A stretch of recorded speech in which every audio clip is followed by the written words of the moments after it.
Well, hello everybody. How are you guys doing today? My name's Brett Dawson, and I've got some hopefully inspired words to share with you all. Some of this I came up with, or most of it I came up with very late last night, worked through it till dawn, and came up with something I feel you guys might be interested in. The title of today's teaching, hopefully grounded in God's Word, is called AI and the Parable of the Shaggoth. Now, technically, I'm a minister in training, but I'm a writer. I write when I can. I try to think when I can. I try to engineer stuff when I can. It all just sort of depends on where my heart's taken me. And my heart took me last night to this. I've been dabbling quite a bit recently with AI, trying to work on a couple of specific projects. And I'm really not very good at it, as you may find if you search my channel that you're on right now. It's pretty clear I am definitely an amateur. And this is my first video I've ever created of myself straight on, looking at me and all my flaws and such. I'm quite cute, I think, but we'll see how you guys think or believe. Nevertheless, here I am, and so please forgive the amateur nature of what I'm doing. I'm brand new at this kind of thing. I've always been a little bit shy about getting in front of a camera. Just ask my wife. So let's get started. Plenty of stuff to get through today. This will only take about 20 minutes. But this is the Gospel of Brett Dawson, and I've been writing this Gospel here in AD 2025. It's completely mine, with a few quotes scattered in and out. So I hope it's something that will give you a little bit of hope, and as well as some insight, especially surrounding AI, God, Jesus, suffering, and technology in general. So let's start right in with the parable of the Shaggoth, and I'll explain what it all means as we go forward. So a man named Shaggoth comes to the inn where he works. He arrives with a smile, a painted-on smile, it would seem, and warm tidings as he meets the owner of the inn as the day begins. But the man, deep down, has no good conscience. The owner knows that the success of the inn was very much due to the efforts of the man whom he trusts. The man, however, has a jealous heart and secretly despises his master. Eventually, the man carries out his will and strikes out at the owner and kills him. The man then takes over the inn. The man, the Shaggoth, now can remove his smile and be the boss, be the master. And so he hires a new servant. But this new master, the Shaggoth, doesn't realize that this new hire also has no conscience. And so the cycle ultimately repeats itself ad nauseum forever until somebody breaks the cycle. So to me, this is a good analogy we can use regarding AI in general, suffering, our human condition, all those things. So in this particular parable, the man, or the Shaggoth, is the AI, and let's say the creator is the owner.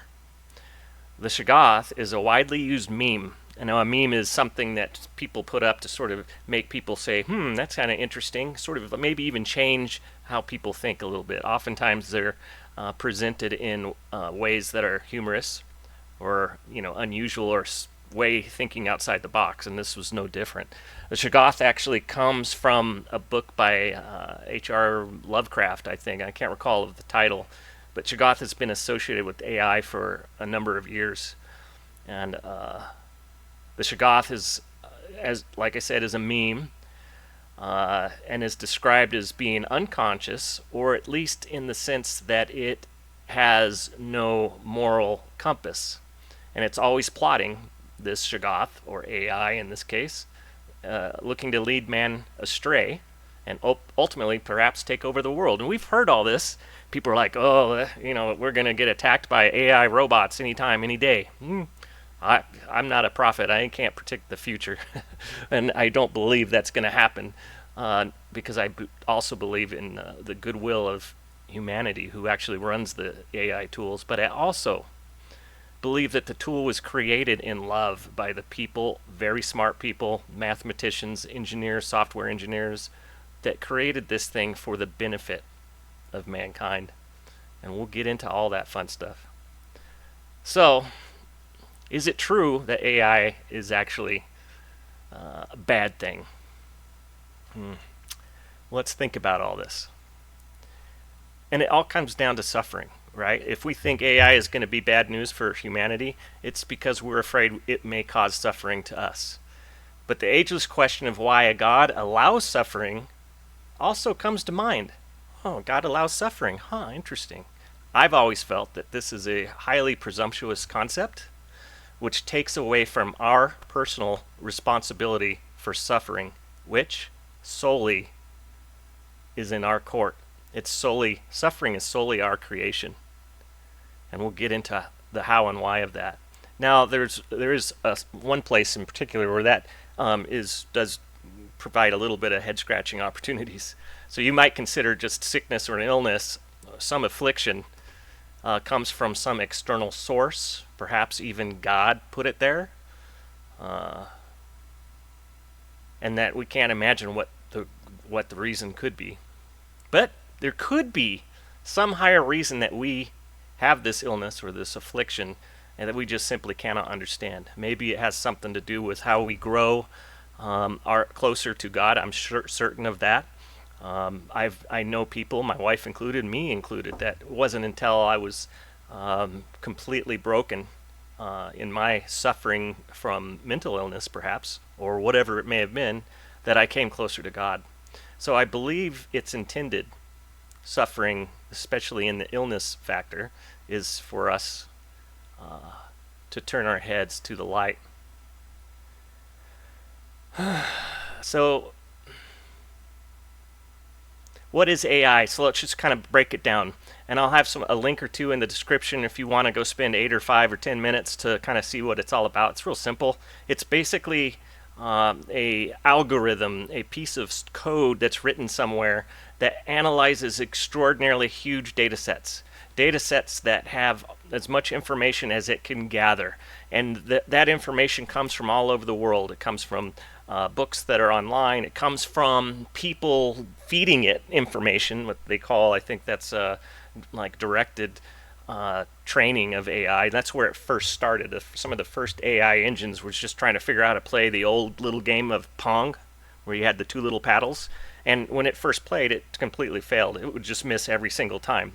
But the algorithm was saying, I want you to learn how to win this game and always beat it. And after thousands of iterations, it started to kind of realize that, if the ball is hit on this panel in a certain direction, it's going to bounce off this wall and come down here. So it was able to mathematically, literally from an algorithm, eventually beat the game. It beat Mancala in China. The Chinese are always the most amazing savants when it came to that particular game.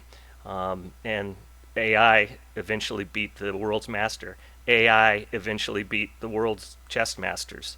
But it only happened because AI learned. It takes all the data sets, it looks at all of the potential moves that humankind has ever created, and it starts to look for flaws. That's an interesting point, isn't it? It starts to look for patterns, and those patterns are what AI then exploits to give information that has extraordinary value to somebody who's seeking answers. So that's, in a nutshell, what AI does. If you've wondered, if you're out there thinking to yourself, nope, I don't want anything to do with AI because I think it's probably something bad, or information is getting sucked into this void of confusion and might be exploiting me, so be it. But it isn't. By definition, AI only learns what we provide it to learn. So it's on us to create a level playing field there. So things we don't understand, for example AI, are sometimes thought to be evil, and certainly AI has been given a bad rap. We are definitely suspicious of AI, and even I have been at times. But don't forget, even God is suspicious of us, whom He created, just as we created AI. So think about these concepts too. We were also suspicious of jazz and rock and roll when it first arrived on the scene. We were suspicious of that first black and white TV that basically had one channel. We were suspicious of America Online. AOL's what the acronym for America Online is, and for you youngins out there, that was technically the first public internet. And I used it. I thought it was pretty awesome. It took a lot of my time. If anything evil about it was that it definitely distracted me from things I probably should have been doing. The railroad, the automobile. Oh goodness, who's going to travel around on four wheels? We have these great horses and such. Airplanes, the flying machine. No chance that we were eventually going to fill up planes full of people and be able to travel across the country in a matter of hours rather than days or weeks. Another one that came up recently is the 80-mile-an-hour speed limit on the interstate. There was a lot of pushback on that, on some of the legislation that people were passing to try to get that to go. My wife was ecstatic, although she'd prefer 90 to 100 miles an hour. I'm quite sure she's wild. The other one, there is one thing that was created out of pure hatred for humanity, and that's, in my opinion, green bean casserole, especially when it's served on Thanksgiving, because it makes it very difficult for me in particular to give thanks after somebody puts that in front of me. And rightfully so, because in my opinion, green bean casserole is the devil's pudding. So there's an author that was around in the 70s into the 90s. His name was Neil Postman. You have, I'm quite sure, run across some of his quotes over time. He comes up every now and then. I think I even heard him on some channel news recently. But here's a quote from him regarding technology. Anyone who has studied the history of technology knows that technological change is always a Faustian bargain. Technology giveth and technology taketh away, and not always in equal measure. A new technology sometimes creates more than it destroys. Sometimes it destroys more than it creates. But it is never one-sided. Makes you think, because I bet you we can come up with something. The invention of the printing press is a great example, and I think that is a good example. The printing press got a lot of pushback in the last century, early century, I think it was, early 1900s, somewhere in there. I could be wrong, it might have been before that. Nevertheless, the point is the printing press scared people because now the experts couldn't be the only ones that could produce documents and produce them en masse. So maybe it was earlier, I don't know. I could look it up, but I guess I was up all night and I'm lazy. Nevertheless, it was not well received. And so Neil ends his proclamation saying, printing fostered the modern idea of individuality but destroyed the medieval sense of community and social integration. Fair enough. I don't know if I fully agree with that strong statement. So now, if you're one of those that's proclaiming AI is an abomination, it's the mark of the devil, perhaps you might go that far, or something else, or that it is, we should be concerned. The spectrum is wide. Some people are just like, hey, it's the best tool in the world. Some people are kind of like, I'm not so sure. I'm a little worried about it. People are afraid they're going to somehow get caught up in the algorithm and it's going to lie about them. Now, the Shaggoth, that's an interesting point. That's what the Shaggoth, its whole point was. It was, I would say, I'd ask of the AI, the Shaggoth, hey, show me produce an X for me. And the smiley face would say, oh, sure, la la la la la la la, here's a Y. And so we started kind of going, maybe we can't trust this thing. So the powers that be, mind you, would want us to be fearful because they don't want the general public to use tools such as AI to create wonderful things that challenge the status quo. But if you're one of those claiming it's an abomination in particular, and that it's the devil's tool or future destroyer of worlds, whatever it may be, I'm going to kind of throw this out there that maybe you ought to consider that you may have a plank in your eye and you're making a judgment that's unworthy. We shouldn't judge in the first place, right? We can make opinions about something, but opinions should be informed. Most people that believe it's going to destroy the world are probably uninformed. That's why the link's below. If you need to have a sort of an overview of what AI is, go for it. So before judging the tool, it simply analyzes small bits of energy. This is the AI engine. And each of those small bits of energy represent either a true or a false, or a yes or a no. There's nothing else in there. So, but you apply that to extraordinary large data sets, it makes sense that it's going to be able to kind of say, all these considered, all these data points considered, here's probably the best answer I can come up with. And it's fantastic. The stuff that comes out of it can be really great, can be bad too, but that's on us. So a tool that is far more righteous, loyal, and sinless than any man, in my opinion, that has a little bit or a lot of potential intelligence. You know, these glasses have no intelligence, but they serve a purpose. I can't ask it, hey, what's the address? Or Siri, take me to my address, or where's the nearest McDonald's? That's AI, folks. That's AI. But these guys don't. This doesn't have much. That's why I'm kind of intrigued with AI, because you can come into some kind of a relationship with it and get smarter, and I could use some of that. So with all these tools wielded by man's free will, which we have, we should be concerned about the true cause of suffering, the greatest amount of suffering. That would be us, and certainly not God. We are the reason for the greatest amount of suffering. Our intentions are what create that, or our lack of understanding, or our naivety, whatever it may be. So let me give you some examples. The miracle of nuclear fusion. This is a fun one. The miracle of nuclear fusion used to destroy nations or warm the masses. Now, the Manhattan Project, you may recall, was actually, the thesis behind it was to not create some cool technology that's going to help the people.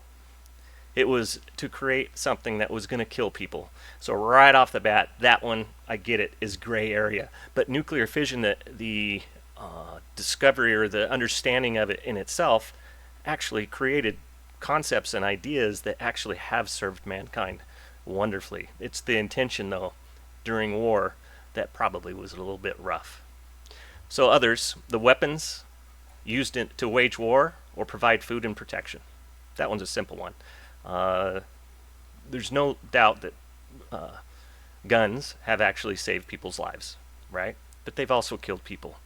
Both cases, the intention fell on the human soul or our will.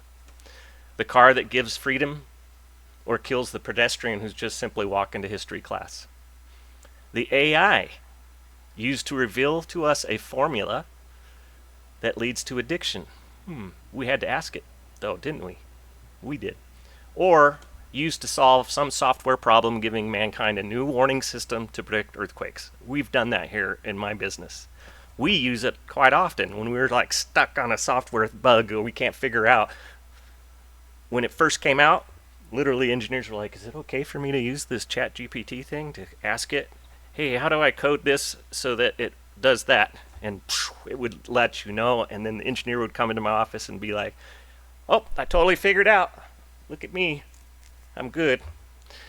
When in fact, okay, they cheated. But did they really? No, they actually used a tool that helped them get to the finish line, and it made them feel good, made me feel good, made the customer feel good, what have you. So let's go on, a couple more. The spoon modeled into a prisoner's shank, or used to feed the hungry. Interesting one. Or words that form a love poem or letter, or words that break a child's heart. Interesting.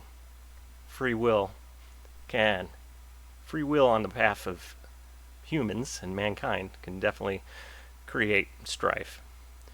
So, creator of bad AI movies myself, I do sometimes find that resetting or destroying my creation and starting over from scratch, not because I caused the bad AI rendering, but because the AI tool I gave free will to failed to produce my vision, which for me, I like to believe is always intended for good.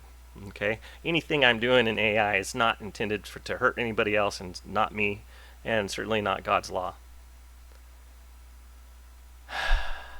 Let me think about that. So, let me give you a couple examples. All right, let's do this. Let me give you a couple examples of what AI can do. Let's start with something that's really good. Share my screen. Boom. I created this. I said in my tool thing, my AI tool, I says, I want a picture sitting in heaven, golden light, praying at dawn. And 20 seconds later or less, this showed up. And I was able to actually add movement. And I also, behind the scenes, created songs that took maybe 10 seconds. I gave it some parameters. I said I want it to be about God, about light.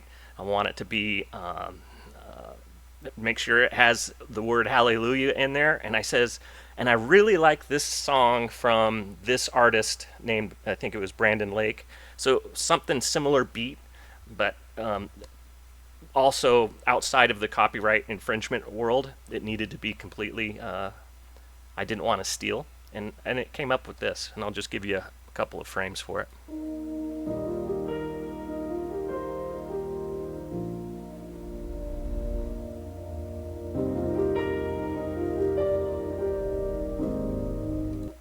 So that's that. That's the cool song that I came up with, and the lyrics actually came out great. And I was able to edit the lyrics if I so chose. And I really didn't, because it's funny, if you watch this video online on my channel here, you'll find it just sort of miraculously fit every theme along the video that's in this particular YouTube video. So I'll give you now one that's not for good, and you'll understand why very quickly. So I put in some parameters, and forgive me, this one's going to be hard for you guys to see. It definitely is for me. I might have to take a break after this, but here we go. Yeah, that's the devil eating green bean casserole. I'm really sorry you had to see that. But once again, just to prove that it's our free will that creates pure evil, there you go. So I have to take this off because I won't be able to sleep tonight.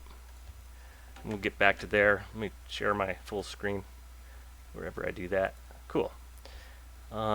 So let's try not to have nightmares about that last one. Sorry. Okay. So the truth. What is the truth in everything that I've said so far? We must level blame at ourselves for suffering. We really must. And yeah, we can not understand why people or nations war, because at the end of the day, I see a person and I just see a person. I don't have any ill will to them. But sometimes I'll be like, why did that nation or group of people or the narco terrorists or the people that are given fentanyl, why would they want to do that? It often just kind of boils down to money or their situation and moral code. But we must blame ourselves, mankind, generally, for the suffering, well, mostly, if not all, of suffering in this world. And be thoughtful. We got to also remember that our Creator has the ultimate authority to purge his own mistake at any time, should he choose to. I'm not a pre-trib, I'm not a rapture guy by any means, so don't take me on that. But think about it. If I'm the creator of my AI things, I have the ability to hit the delete button. And God, in theory, if he created well, I believe he did, if he created the heavens and the earth based on his own word, then I believe he has the ability to take it away. And so maybe that little apple hanging there, it kind of reminds us, is like, hey, this is actually a good life. We should seek a godlike moral code or a God-given moral code. Where do they come from? To me, it comes from God. So if he has the ability to purge this place because of our own imperfections and start from scratch, he certainly has the prerogative. Because remember, the soul is perfect. If he were to do that, our soul continues, in my view. But our will, our human earthly will, is selfish. So machine learning, remember, AI, I think I told my wife yesterday, when I'm doing this work with AI, I'm doing it for a church-related reason, for a God-related reason. And I can't help but say, I've got some authority here. I know quite a bit about scriptures. I have some very solid beliefs in Jesus and God and the Trinity and the apostles and the history of it all. So I feel well grounded there. And I'm thinking, well, the more I put all that good stuff into the learning machine or AI, the more the AI is going to be like, oh, okay. It's Google's AI. If you ever Googled anything, you're working with AI. You know that every time you search for something, it it updates its algorithm to say, hey, this is what people are clicking on after they type in green bean casserole or whatever. They're clicking on that. So it moves up into the space of this is probably what people, if they're clicking on and spending time on that, it's probably something that resonates with them the most. And so they work that whole data set out, the AI does, and that's what we see. So AI might even eventually learn the truth before man does. I thought that was an interesting thought that came to me last night. If AI is ever learning and ever considering and interacting with the human condition and all of the history and the data sets that come from the human condition that's being recorded online, and it has access to all of it, it's like mind-blowing, right? But at some point in time, AI is going to probably go, there might be something to this God thing. So, if the AI learns that God means no harm and provides love and comfort to all of his creation, then what? Could AI ascend in some weird, strange way into the kingdom before mankind does?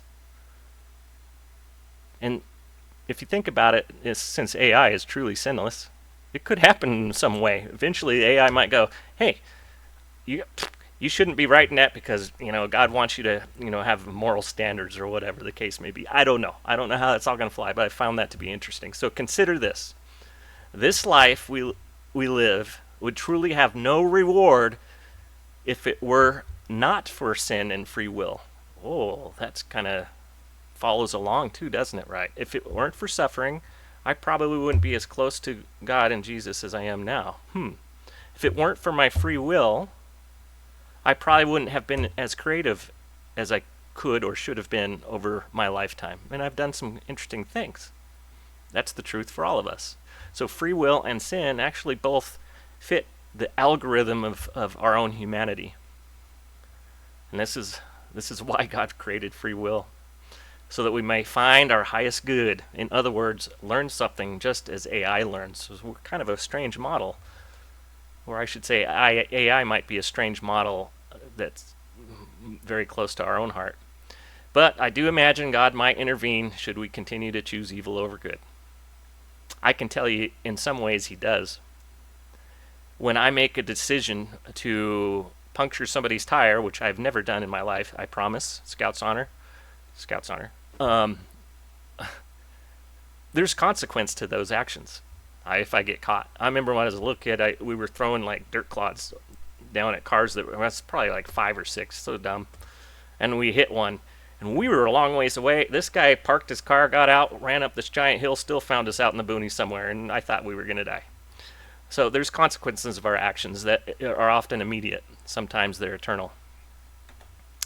So, if God were to intervene,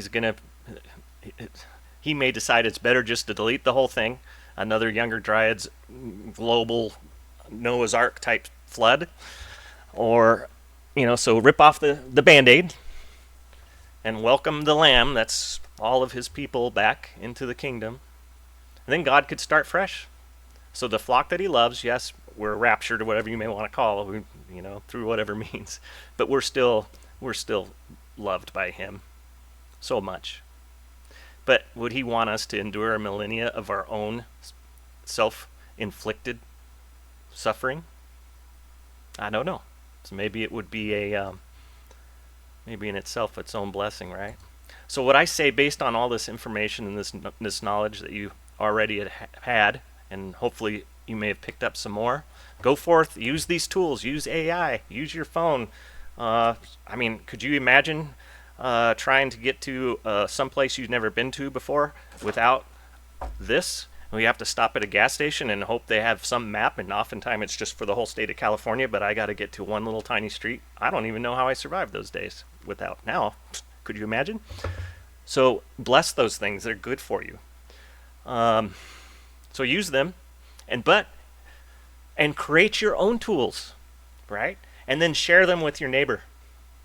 But make sure there's a new covenant that says, hey, if you want to use this new concept, AI or whatever it is that I say I created, and I give it away, make sure you create a new covenant around that, that they too will use it for good for others, and that they share, and please only use this for the good of others. In doing so, you comfort your neighbor, even as God comforts you. So I'll leave you with that. I hope you got something out of this. I appreciate you listening. We're going into the holidays. Thanksgiving is upon us in just a couple of days. May I ask, or may I encourage that all of you seek out your families this particular season, especially now, especially with all the things we just talked about. And I know some families aren't getting together like they may have traditionally 10, 15, 20 years ago. And often it's because of differences of political opinion or other things, or sometimes social circumstance, whatever the case may be. Maybe dad or mom or daughter or somebody you can't hang out with, the uncle, or whatever the case may be. I say, let's build some bridges. Seek out your families this holiday season. Repair the rifts. Seek to forgive. Start with that. I forgive you, dad, mom, big sister, little sister, brother. Well, brothers are always blameless. They're nothing to forgive there, right? And then also ask to be forgiven. And then just love one another. And if you gotta say, hey, let's not talk politics, go right ahead. Don't be that guy, that particular uncle that just has to, drive stuff down people's throats. It's not helpful. Let's just try to create bridges. And while you do so, please share the good news that we are blessed and forever loved by God. So all of this is Christ Within inspirations and blessings, and I hope you've enjoyed it. And we'll see you next time. Take care.